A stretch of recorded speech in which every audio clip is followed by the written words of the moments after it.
with city business. So, right before the top of the hour, we were talking about the latest in the State Journal Register this morning concerning city health insurance for city employees. When I covered the city council several years ago, this was an annual problem. Just the incredible increase in the cost for health insurance and pharmaceuticals. So tell us an overview, your understanding of the costs here and how the city is going to be able to manage this. Well, not only is it like an annual discussion every time it comes up with the budget, but it seems like it's a quarterly thing now too. Because when Bill McCarty comes up and talks about the quarterly summary of the financials and kind of says, yeah, we're matching revenue expectations or expense expectations and stuff. Healthcare always comes up, it seems like, and pension costs and stuff too. So no, this is something that we definitely need to be looking at. We got a note, I think it was last week, that this was probably coming, and he kind of highlighted, Director McCarty highlighted some areas he wanted to point out about this ordinance, and he said that this is something that the city, in comparison to other cities, it has one of the most generous health insurance programs out there when you compare it to our comparable cities like Bloomington and Peoria. And it does increase costs quite a bit on an annual basis. I think it's been like $2 million growth estimated probably each year. And I think even in the article in the paper today that some of the city's employees pointed out that they would prefer different options too because those premium costs get shifted back to the employees. So I think they're in favor too of looking at some sort of options like higher deductible plans, and so they can probably save some monthly costs too. So, and I think it's going to probably save the city. I think it was like $3 to $4 million annually is what we're anticipating. And that's savings that can help with other services and maybe focus on infrastructure or however you guys come up with safety, anything. Absolutely, right. Pensions, a variety of different things that the city has to fund. So one of the things here also, and it's been talked about previously, is a clinic of sorts, and that'll kind of help with costs as well. Explain this clinic for people who are just now hearing about this. Well, what I understand is going to be like an on-site or it's going to be a joint clinic with St. John's, and it's just going to be a wellness place to come or for urgent, kind of like a prompt care. And so when city employees, I think retirees, are included as well, they're going to be able to come and just as if they would to a prompt care, and just get the services they need out of this location they have only for these, people that are enrolled in this plan for the city. So I think it's going to be a great, especially the wellness portion. If we can get more people to care about how they, live, and what they do, I think that would help also lower healthcare costs overall in general, Yeah, just having a doctor regularly tell you, hey, your cholesterol's a little high. Stop eating, stop pizzas and stop smoking. Yeah, right. Just get a little bit more active. That stuff will definitely help cut down on healthcare costs in the future. But again, this is something that you've got to kind of work with the city employees on. So how important is it to actually get them on board with this instead of just forcing this upon them? Well, I think it's definitely important to get them on board. And I think this was, if I read the article right and I read the emails they sent us previously about it, this has been already kind of screened, and I can't remember the name of the committee, but it's been screened with a committee with representatives of the city and management and employees. And so they've been working on this for the past year, I believe. And so there is a lot of substantial input from both the management side and the employee side. And so I think what we'll hear tonight, hopefully, is that this has been signed off on both. But I don't have that right now. But I hope that's what will come. But yeah, we definitely need to have input from all because it's going to affect them just as much as it's going to affect the city. We're talking with Andrew Proctor. He is Ward 5 Alderman for the city of Springfield. 714 now with News Talk 94.7 and 970 WMAY. Several other things we definitely want to talk about. Of course, the problem property ordinance that you have. Tell us about this, the genesis of it, and what exactly you hope to have happen. Well, this started probably about 5 or 6 months ago when we started talking about the issue of problem landlords. I represent an older neighborhoods in the city, and a lot of those areas in the city that they've had decreased property values, and a lot of those single family homes have been bought up and cut up into apartments, and a number of them have not been well taken care of, well maintained. In some cases, the tenants that come in aren't screened very well, and so the issue came up about how do you designate the landlord as being a chronic landlord is just a bad business practice, a bad landlord. So a neighborhood group came up to me with the ordinance from the city of Peoria called the Chronic Landlord Nuisance Ordinance. So I was like, okay, well, let's see what we can do with this. Well, we ran into some headwinds on this issue, and rightfully so. The previous ordinance had some issues, technical issues, and some said even constitutional issues. I don't know. I'll leave that to the lawyers. So we took a step back and said, let's concentrate just on the properties because that's where the problems are. And so when we started looking at the city code, we have the chronic nuisance code that deals with criminal activity at properties and stuff. But what also realized, and when I was looking through, is you can label chronic nuisance, property chronic nuisance based on property code violations. Those are like grass, weeds, garbage, the common stuff that we get that the city's dealing with 2,000-3,000 citations a year on these, and some properties more than others. And so we started looking at it as like, well, why aren't we using that? Well, because it wasn't very clear and it wasn't very objective of how to use that portion of the code. And so I worked with the Illinois realtors, and we took months to go through this and say, how do we craft something so specific that only addresses our problem properties and then does not have adverse consequences to the good actors? Because that was a problem with the previous ordinance, was a lot of the good landlords and good people who own a lot of property were getting wrapped up into this other ordinance. So I was like, okay, we need to figure out a way, just focus on the problem properties. And so what we think we have now is agreed upon language with the realtors, and the landlords had input too, that this will only affect the problem properties and it'll be the worst of the worst. And so we think we have something here that can hopefully address this issue. So are we talking 3 instances, 3 violations? How long are those violations? The time frame for, is there a threshold? Oh, yeah. We'll call it the trigger. It's the trigger, the trigger ordinance. You have to have 3 violations from 3 separate inspections as a result of an administrative hearing. So it has to be a proven wrong. You have thumbed your nose at the city, or you have not addressed the issue, or you keep coming back. And so that's within a 24-month period. And so if you continue to have those problems within, and you keep coming back to the city about these issues, all right, we're going to go through a process, due process, to label you a chronic nuisance property through another administrative hearing, and the hearing officer will label you that. And so once you do that, then the most important part is the city inspectors get to do a full inspection of your property. And so because most inspections violations we see are in the exterior, like garbage, weeds and stuff, or peeling paint, the front porch is getting to fall down, that sort of stuff. But those are probably indication that there's much greater issues inside, life safety issues. And so that allows the inspector to get inside to identify those life safety issues and then bring the report back to the city and say, okay, what is your plan to repair this? I think it says 90 days. You have 9 days to fix this. Of course, you'll get extensions if you need it. But let's get this property, livable, and so it's safe. Andrew Proctor joins us, and again, that problem property ordinance, 3 violations in the span of 2 years. But it's all if it's going through the administrative process. Right, it's not just somebody saying, "Oh, you've got a problem, you got to address this." They've got to go through the process. There's due process. And again, it's targeting the landlords, really. Well, anything, single-family homes. I've got a large number of complaints of people that they own their home, but they don't keep it up, and they are causing problems in the. So it's not just landlords, but. But there's sufficient back and forth between the city and the property owner to make sure that some kind of remedy is happening. And if a remedy isn't taking place, then you'll proceed with labeling this as a chronic nuisance. Well, the whole goal is compliance. And I hope this ordinance never has to be used because it's just, compliance. If you don't comply, you'll have to go through this process with us. And like you've said before, you want to ensure that money is being used to invest in the property. Right. Not to pay these fines. Yeah. And that's another force of the hammer, because if you don't comply, the hammer will come down. The hammer powers a $1,000 fine. But I'm the biggest advocate. Let's pump that dollar back in the property, to help you repair it. And the city legal attorneys, they work through settlements and stuff. So okay, yeah, you fixed it. You probably don't have to pay. It says up to $1,000. So $100, $200, whatever. As long as you're showing progress to fix the property up.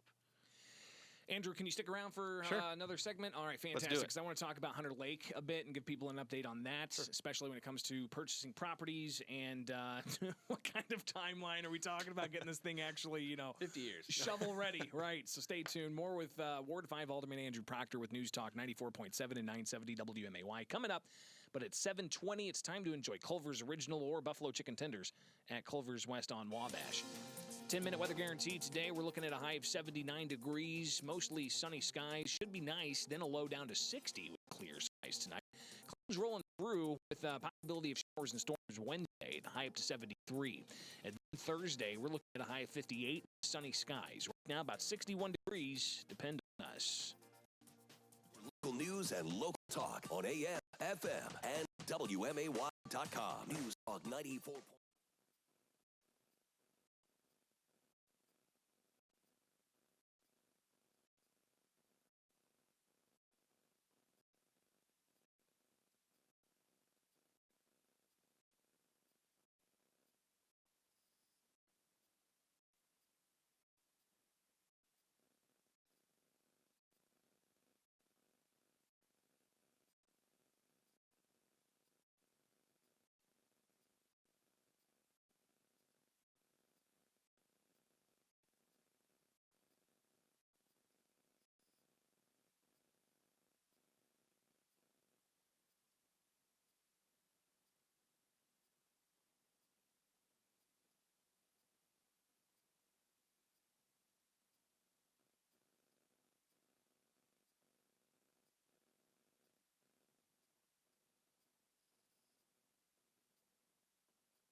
94.7 FM and 970 AM WMAY.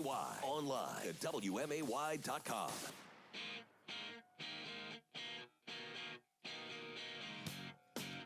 Back in studio with Andrew Proctor, Ward 5 Alderman, News Talk 94.7 and 970 WMAY. And thanks again for sticking around. We got a few more minutes here to talk about Hunter Lake.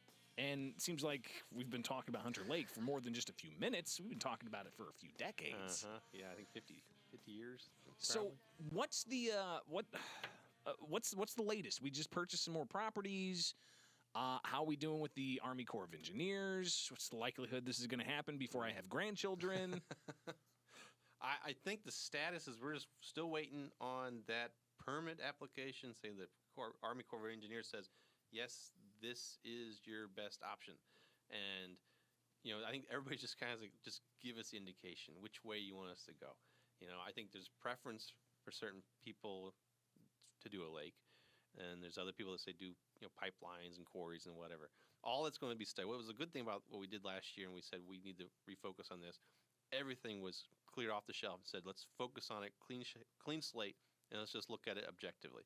And so hopefully we'll get that answer mid next year, early to mid next year, I think. But so that's the list. And yes, we do continue to buy property because we can run parallel tracks. Let's do the permitting, that track, and then also continue to buy property as long as we have the option to sell that property if we don't move forward. And for me, I'm still on the fence about Hunter Lake to see if there's a need. I think it needs to be proven to me that there's an economic need and then, the life safety need. So I'm still on the fence about it, but I think status update, still going through the permitting processes. And also still going to buy properties. How many more properties do we need? Oh, I don't know. It's a couple hundred acres probably, I think. Oh, wow. It's not. I don't think it's a lot because we have, 7,000? Well, I was going to say, we already have a lot. We got it's a lot. just a matter of getting those last few properties here and there. I think it's on the periphery. And then there's also, I think, talk about, the scope of Hunter Lake, I think is people are talking about how deep it should go now. I think should we make it deeper? And if you make it deeper, then maybe that's less property needed. I don't know. So there's still a lot of moving parts in it. Andrew Proctor, Ward 5 Alderman, here with the City of Springfield, talking about a variety of issues. And again, you'll be able to see this archived on the Facebook page for WMAY, but we'll also have a podcast so you can hear about the health insurance stuff and also the problem property ordinance.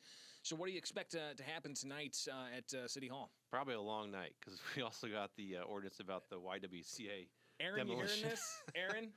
Nope, he's not listening. He's not listening. No, he's completely shut out. He's like, it's going to be a long night tonight. All right, so just hour and a half, 2 hours, maybe. That's what I anticipate. I'll do the over for you. Can do the under if you want. So again, YMCA, the block there, the North Mansion block, that's going to be brought up. Yeah, we've got that being proposed to demo it, the YWCA building there. There's already some mumbling grassroots movement. We've gotten some emails about it that people wanted to be saved, and it's interesting. We only seem to talk about this thing saving it when we get the wrecking ball in the air. So, I got a few buildings in Ward 5 that maybe we should start talking about. So maybe I should, bring some ordinances to demo those that we need rehab. So.